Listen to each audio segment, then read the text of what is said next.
እምነት በአእምሮ ውስጥ ያለ ሐሳብ ነው። ሰው ብዙ ምናምነው ነገር ይኖራል። ለምሳሌ በፈጣሪ ላይ ያለ መተማመን አለ። ነገሮችን ፈጣሪ ያሳካልኛል ወይም ደግሞ ፈጣሪ ከኔ ጎን ነው፣ ፈጣሪ ያንን ነገር የሚያሳካልኛል ብለን በፈጣሪ ላይ ያለ መተማመን እና ራስ ላይ ያለ መተማመን። እንግዲህ በራስ መተማመን ብዙ ሰዎች በራስ መተማመን ያወራሉ። በራስ መተማመን ማለት ራሳችንን ማመን፣ የአንድን ነገር እንደምናደርገው እንደምናሳካው ወይም ደግሞ ያ ነገር እንደሚሆን ማመን መቻል፣ በራሳችን ማመን ነው።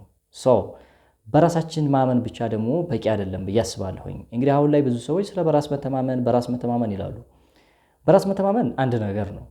በፈጣሪ ላይ ማመን ያስፈልጋል። ማለት ደግሞ ፈጣሪ ያንን ነገር ያደርግልኛል፣ ለዛ ነገር ወይም ደግሞ ለጸሎቴ ሊሆን ይችላል ወይም ደግሞ ላሰብኩት ነገር ወይም ይሳካልኛል ብዬ ለጠበቅኩት ነገር በአእምሮ ውስጥ ላለው ነገር ፈጣሪ ያግዘኛል፣ ፈጣሪ ያንን ነገር ሊያሳካልኝ ይችላል የሚል መተማመን ነው።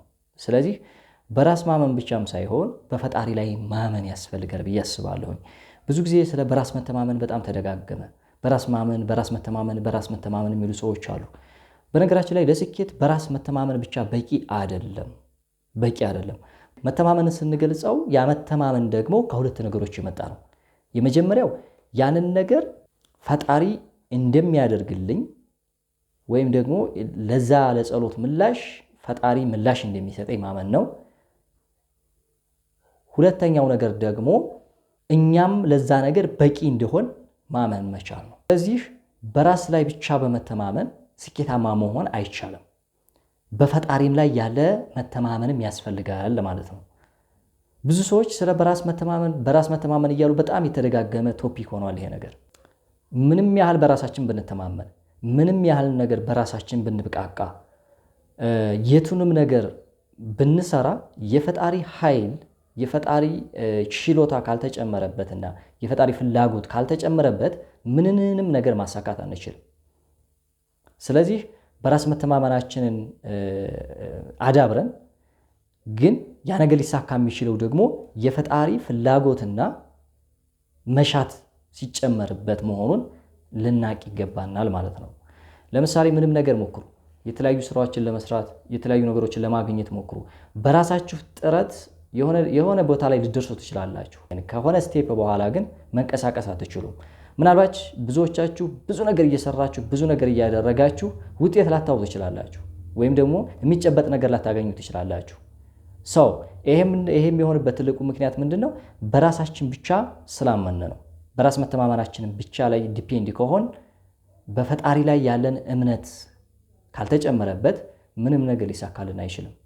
ስለዚህ በራስ መተማመን ብቻም ሳይሆን በፈጣሪ ላይ ማመን ያን ነገር ፈጣሪ እንደሚያደርግልንና የሱ ፍላጎትና መሻትም ሲጨመርበት ያሰብነው ነገር ያለምነው ነገር ወይም ደግሞ የተመኘነውን ነገር ልናገኘው እንደምንችል ማመን ያስፈልጋል። ስለዚህ የምናምነው ነገር ሁለት ነው። የመጀመሪያው ፈጣሪ ነው፣ ሁለተኛው ደግሞ ራሳችንን ነው። ምክንያቱም ፈጣሪ ሲፈልግ ሲሻ ለዛ ነገር እኛን ሲያዘጋጀንና ያን ነገር ሲሰጠን እርሱ በራሱ የሚያዘጋጅብን መንገድ አለ። ስለዚህ ያ ደግሞ የኛ መሻት ያስፈልገዋል፣ የኛ ፍላጎት የኛ ዲዛየር ያስፈልገዋል። የኛ ፍላጎት እና መሻት ሲኖር ደግሞ ፈጣሪ ያንን ነገር ለኛ ግማሹን መንገድ እኛ ከሄድን ሌላውን ደግሞ ፈጣሪ ይሞላዋል፣ ወይም ደግሞ የፈጣሪ ስራ ነው የፈጣሪ ፈቃድ ነው ከዛ በኋላ ያለው ማለት ነው። ስለዚህ ሁለቱ ነገሮች አብረው የሚሄዱ ነገሮች ናቸው። በራስ መተማመንም አብሮ መሄድ አለበት። በራሳችን ማመን አለብን። ለዛ ነገር በቂ እንደሆነ ማመን መቻል አለብን።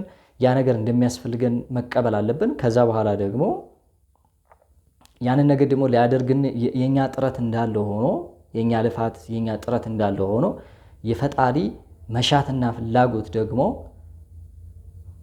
አብሮ እንዳለ ማወቅ ያስፈልጋል ማለት ነው። ስለዚህ በራስ መተማመንም ብቻም ሳይሆን በፈጣሪ ላይ መተማመንም ያስፈልጋል ማለት ነው። የዛሬ ቪዲዮአችን ይህን ይመስላል። በሌላ ጊዜ በሌላ ቪዲዮ እስከምንገናኝ ድረስ ሰላም።